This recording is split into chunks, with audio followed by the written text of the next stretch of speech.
کہ اللہ تعالیٰ نے میرے دوست کو یہ نعمت عظیمہ عطا کی. لیکن چور جب دیکھے گا اس کی نگاہ وہ نہیں جو دوست کی ہے. ہاں، وہ اس کو چرانے کی نگاہ سے دیکھے گا. اہل ایمان رب العالمین کی مخلوقات کو دوست کی نگاہ سے دیکھتے ہیں. ہاں، اور جتنے بے ایمان اور کافر ہیں وہ چور کی نگاہ سے دیکھتے ہیں. یہ خزانے بھی، یہ بھی چوری کر لوں، یہ بھی اپنے تصرف میں لے آؤں، اور یہ بھی یوں بھی کر. یہ سارے ڈھکوسلے ہیں. یہ کہنا کہ اسلام ملکوں پر قابل ہونے، نہیں بھائی، ملکوں پر قابل ہونے کے لیے نہیں. حضور انور صلی اللہ علیہ وسلم کے وہ والا نامے جو مختلف رؤساء کو، سلاطین کو ارسال فرمائے، ان میں برملا یہ مضمون ہے: ہم تم سے تمہاری حکومت اور ملک نہیں لینا چاہتے، اللہ کے دین کو قبول کر لو، تم ہی حکومت کرو. اسلم تسلم. خود بھی محفوظ ہو جاؤ اور اپنی قوم کو بھی اللہ کی گرفت سے محفوظ کر لو. تیرے اور تیری قوم کے گناہوں کا بوجھ تیرے کندھوں سے اتر جائے گا تو اگر اسلام کو قبول کر لیتا ہے. اور اگر یہ بات تیرے پڑھتے میں نہیں آتی، کوئی بات نہیں، اسلام جبرن نہیں کسی پہ ٹھونسا جاتا ہے. یاد رکھ، لا اکراہ فی الدین. اللہ کے دین میں لانے کے لیے کسی پر کوئی جبر و اکراہ نہیں. اور جبر سے کوئی مانتا بھی نہیں. آپ اپنے بیٹے کو جبرن مسجد میں لے آئیں، ہو سکتا ہے جنابت کی حالت میں امام صاحب کے پیچھے آ کے کھڑا ہو جائے. جبرن کہیں روزہ رکھ، چھپ چھپا کے کھاتا پیتا رہ، کہے گا ابا میرا روزہ ہے. کوئی آلہ ہے ایسا کہ لگا کے دیکھیں روزہ ہے یا نہیں ہے؟ کوئی نہیں. یہ غازی، یہ تیرے پراسرار بندے جنہیں تو نے بخشا ہے ذوق خدائی، دو نیم ان کی ٹھوکر سے صحرا و دریا، سمٹ کر پہاڑ ان کی ہیبت سے رائی. دو عالم سے کرتی ہے بیگانہ دل کو، عجب چیز ہے لذت آشنائی. اللہ کی دوستی اور محبت عجیب چیز ہے، عجب چیز ہے لذت آشنائی. اور شہادت ہے مقصود و مطلوب مومن. یہ مقصد ہے، نہ مال غنیمت نہ کشور کشائی. نہ وہ مال چاہتا ہے تجھ سے، نہ تیری کشور یعنی تیری مملکت پہ قبضہ بھی نہیں کرنا چاہتا، کہ اپنے ملک کی حدود کو توسیع دینے کے لیے نہیں. نہ مال غنیمت نہ کشور کشائی.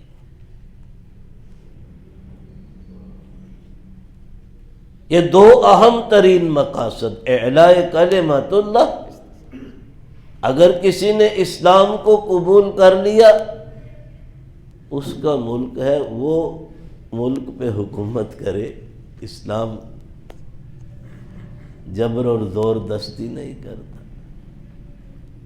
اگر نہیں تو پھر ایسے ہے کہ اسلام کے نظام کو قبول کرو، کیونکہ حکمرانی صرف اللہ کا حق ہے. ہم اس کے احکام کو نافذ کرنے کے پابند ہیں. پھر حکومت اسلام کی ہوگی. تم لوگ معمولی ٹیکس ہے سالانہ، چند روپے، تمہارے مال، جان، آبرو، ہر چیز کی حفاظت کا، تحفظ کا اسلام ذمہ دار ہے. یہ ٹیکس اس بات پر لیا جاتا ہے. ایک عیسائیوں کی بستی پر صحابہ نے قبضہ کیا رضی اللہ عنہ، جنگ لڑ کے. وہ لوگ پسپا ہوئے، وہاں کی آبادی سے ٹیکس بھی وصول کیا، جزیہ ٹیکس۔ یہ دیا اور لیا کیسے جاتا ہے صاحب؟ دینے والے کا ہاتھ اوپر اور لینے والے کا نیچے، لیکن ایسے نہیں ہوتا۔ اللہ اپنے بندوں کو خوار نہیں کرتے، ذلیل نہیں کرتے۔ اللہ ایمان والوں کو عزت دیتے ہیں۔ ہمارے حکمرانوں نے مسلمانوں کی عزت کو خاک میں ملا دیا۔ خدا غارت کرے ان سب کو جنہوں نے ایسا کیا۔ قرآن کہتا ہے حتیٰ یعطوا الجزیہ عن ید وہم صاغرون، جزیہ دیں اور ذلیل و رسوا ہو کر دیں۔ کیسے؟ جزیہ یعنی ٹیکس کی رقم دینے والا کافر یوں اپنی ہتھیلی پر رکھے، یوں نہیں دے، یوں رکھے، اور اسلامی مملکت کا سرکاری اہلکار اوپر سے اچک کر لے۔ حتیٰ یعطوا الجزیۃ عن ید وہم صاغرون، قرآن پاک کا مضمون ہے۔ ایسے دے، جزیہ لے لیا۔ امیر المومنین حضرت عمر رضی اللہ عنہ کا خط پہنچا، اس بستی کو چھوڑو، فلاں جگہ کمک کی ضرورت ہے، اپنے اس ساتھی کو جلدی لے کر فوج پہنچو اس کی مدد کے لیے۔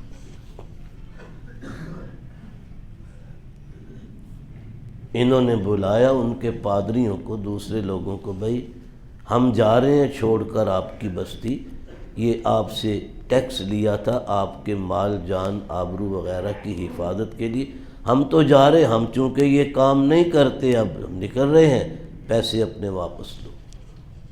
وہ لینے کو تیار نہیں، وہ کہتے ہیں نہیں، آپ کو جنگ میں سفر میں ضرورت ہے۔ کہا نہیں، شریعت اجازت نہیں دی۔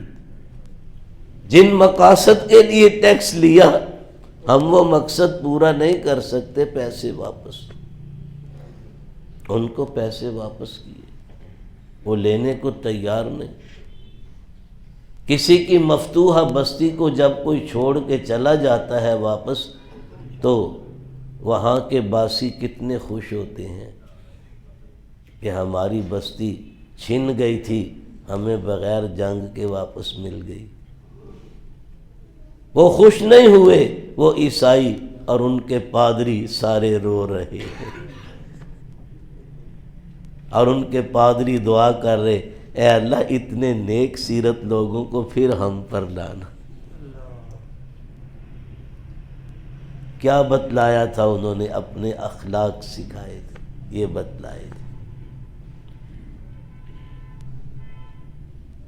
یہ کہنا کہ جبرن اور ظلمن نہیں، اسلام تلوار کے زور سے نہیں پھیلا جو ایک الزام عائد کیا جاتا ہے۔ الزام بہت سنگین ہے، غلط ہے۔ میں نے عرض کیا اسلام تلوار سے نہیں، محمد الرسول اللہ کے پیار سے پھیلا ہے، ہاں صلی اللہ علیہ وسلم۔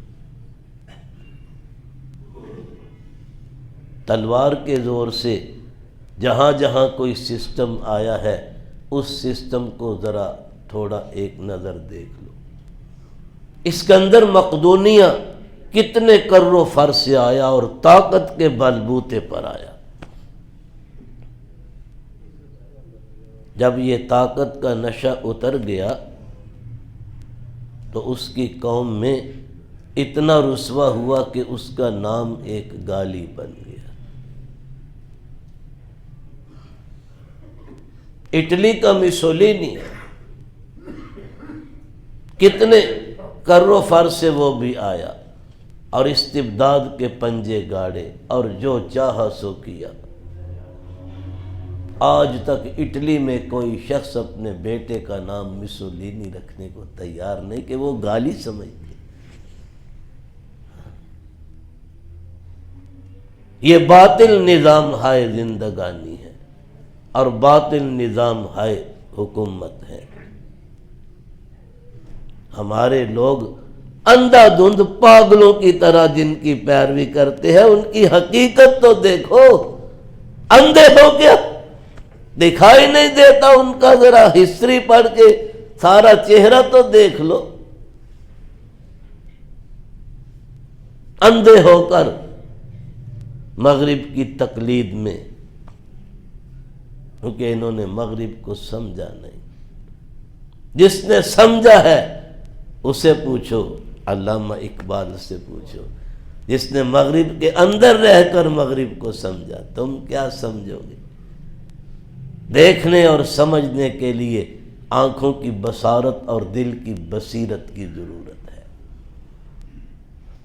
تو جسے اللہ نے دی ہے اس نے سمجھا، اس سے پوچھو۔ بڑے جمہوریت کے ڈنڈورے پیٹتے ہو، اس سے بڑا ظلم اور ستم کا سسٹم ہی کوئی نہیں۔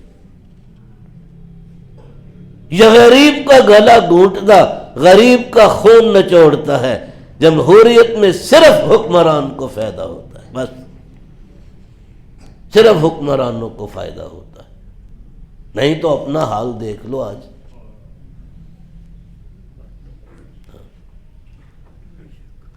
میں نے عرض کیا مسولینی اٹلی کا کیسے آیا اور کیسے اس نے ظلم اور جور اور استبداد کا بازار گرم کیا، لیکن جب طاقت ختم ہوئی کیا نتیجہ نکلا؟ دور کی باتیں ہیں، ابھی کل کی بات، کمیونزم رشیا میں آیا اور کتنے جوش خروش سے آیا، اور کئی لاکھ انسانوں کو ذبح کر کے جو نظام کمیونزم کا مسلط کیا گیا، وہ اپنی عمر کے پورے 100 سال بھی نہ پورے کر سکا اور اپنی موت آپ مر گیا۔ پھر کیا ہوا؟ کہتے ہیں کامریڈ لینن کے مجسمے کو توڑ کر پھینکا، پیشاب کیا، گالیاں دی۔ کیا نظام دیا ہمیں تم نے؟ لائن میں لگتے ہیں، ڈبل روٹی نہیں ملتی، پیسے ہاتھ میں پکڑے ہوئے، یہ سسٹم دے کر گئے۔ یہ کمیونزم، یہ سوشلزم، یہ جتنے اشتراکی ذہن رکھنے والے، یہ اللہ کو نہیں مانتے، یہ دہریے ہیں۔ ہم انہیں کہتے ہیں عربک میں ملحد، اپنی زبان میں کہتے ہیں دہریہ، جو اللہ کے وجود کا منکر ہے، اللہ کی ہستی کو نہیں مانتا۔ یہ بھی تباہ حال ہوا۔ پھر وہاں کے سائنسدانوں نے یورینیم، جو بیسک ایلیمنٹ جوہری توانائی کا، یورینیم نکال کر ایٹمی ہتھیاروں سے فروخت کر کے اپنا پیٹ پالا۔ یہ نوبت بھی آئی رشیا میں، ایسے ہوا۔ اور جو نظام کو لائے ان کا نام گالی بن گیا۔ اسلام کا سسٹم ہے، یہ نظام کون لایا؟ جناب محمد صلی اللہ علیہ وسلم۔ حضرات صحابہ کرام رضی اللہ عنہم اجمعین نے اس کی اشاعت فرمائی اور 4 دانگے عالم میں پھیلایا۔ آج طاقت ہمارے پاس بھی نہیں رہی، مادی قوتیں ان کے پاس ہیں، لیکن جن حضرات نے اس نظام کو قبول کیا اور آگے پھیلایا، ارے بھائی جب اس ہستی کا نام آتا ہے بے ساختہ صلی اللہ علیہ وسلم، تم تو اپنے بڑوں کو گالی دیتے ہو، ہم کہتے ہیں صلی اللہ علیہ وسلم۔ نزول رحمت کی دعا کرتے ہیں، نزول برکت کی دعا کرتے ہیں۔ صحابی کا نام آوے کیا کہ رضی اللہ عنہ، ہاں، بزرگوں کا، اولیاء کا رحمہ اللہ تعالی، کیوں بھائی کہتے ہیں نہیں کہتے؟ طاقت یہاں بھی ختم ہو چکی ہے۔ طاقت کا نشہ ان کا بھی ہوتا، لیکن نظام کے لانے والے آج بھی ایسے ہی ہیں جیسے روز اول میں تھے، تب بھی محترم تھے، آج بھی محترم ہیں۔